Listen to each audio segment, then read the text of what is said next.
Well, Tori Taff is an author, speaker, Grammy-nominated songwriter, and a lovely voice on the Gaither Homecoming radio show.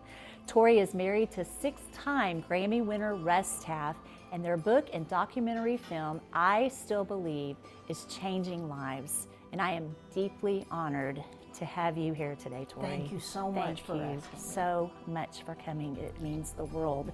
You know, a lot of times people say, oh, well, how can you live with someone who has any kind of addiction and not know? But you really didn't know that Russ had started drinking until one night that you found out when he was singing.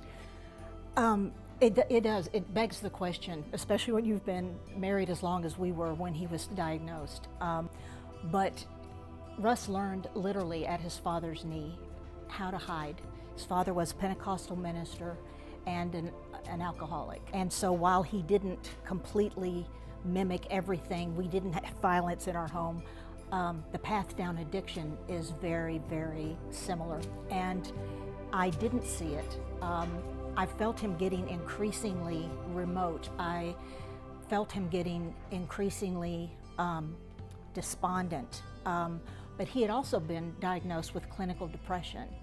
And all of the symptoms that I was seeing, I attributed to a depressive episode. So in my mind, I had an explanation. As I said in the book, it's not like he was walking in and throwing up on my couch and I didn't know what was going on. So when you found out that Russ is drinking, there's so many different emotions, I'm sure, that run through your heart, your mind. How did you respond to that? It wasn't pretty. I'd love to say I just went to my prayer closet, hit my knees, and prayed us right through it. I was furious. I was furious that something that had been that destructive in his life, that he would even play around with the aspect of that turning into our story as well. I'm a big believer in knowledge is power. So right after I wanted to kill him, I then started trying to figure out what is this? What am I up against? And so I did a lot of. I went to Al-Anon. I read everything I could get my hands on. I talked to other people. My brother, who's a psychologist, which comes in handy in our family. He had been married to someone with an addiction, and so he was a great resource. But the broken heart part didn't go away for a long, long, long time. What was the driving force really for Russ to get him to where he is today? Because he could have easily quit. That's a good question. Bill Gaither likes to say that he has never met anyone in his life that gets up and keeps trying more than Russ. And part of that was the God in him. And I know that sounds... No, it doesn't. But it's the truth. And when I couldn't appeal to the man I knew and the man I loved and the man I'd known since I was 16 years old, I would pray when he was asleep and I would speak directly to that spirit man because I knew that was the real Russ. In the movie, one of the most painful parts to watch is that there was one time in his entire life and career that he walked out on stage drunk, visibly impaired. And because he can really pick them, it was during a video shoot. Why not do it with cameras? Yeah. And after that, he went to treatment. That was his third time in treatment. And again, with these long periods in between. He came out of treatment, and this is after his mother died, and he was so raw, and so it was the therapist we were seeing at the time, and I am a huge believer in good quality therapy that has saved our lives. It literally has been the hand of God in our lives. To understand addiction. To understand addiction, to understand patterns, to give other options, to learn behaviors, to unlearn behaviors. The therapist we were seeing at the time, who was an addiction specialist, said, listen, he relapsed after he got out of treatment. You don't need to go back and learn how to be sober. You've been sober for decades at a time. What you are is a child of trauma. And that trauma has never been addressed. You've never gone down into it. And every time it got close to getting down into it in therapy, he was gone.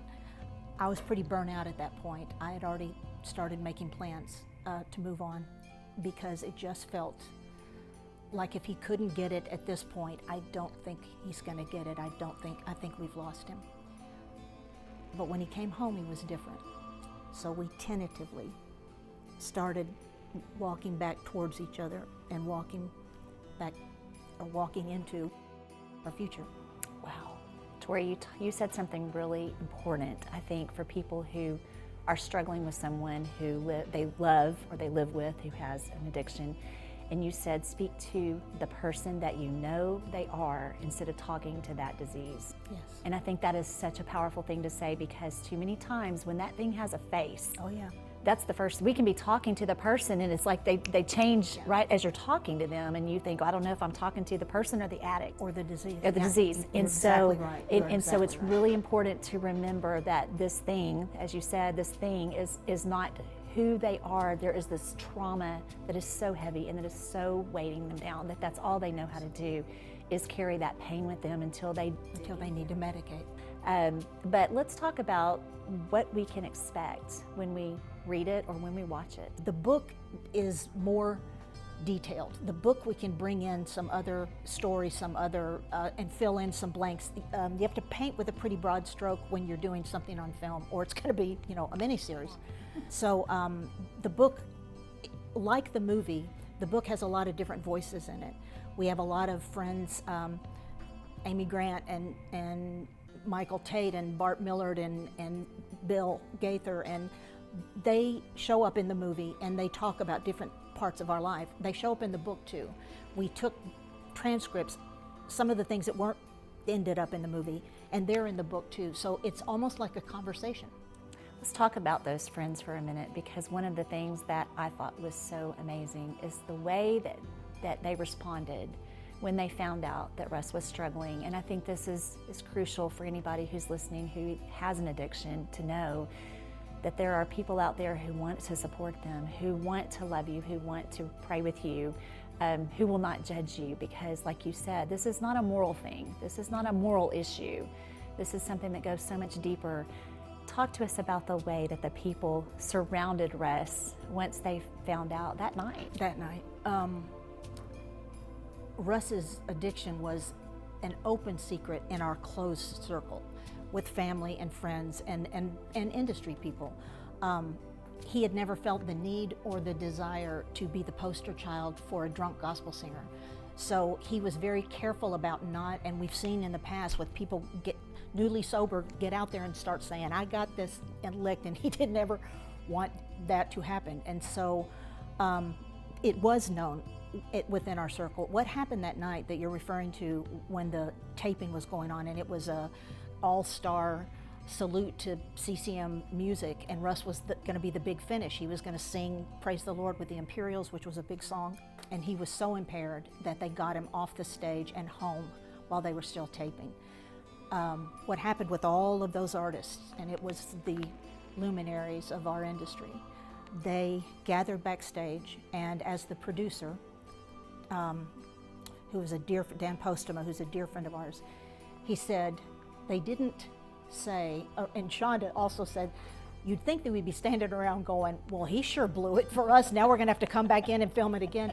She said what there was a silence and tears and a concern. And my dear friend Bonnie Keene, who was there that night and has walked through so much of this with us, Bonnie said it was like watching a bleeding child begging for a tourniquet.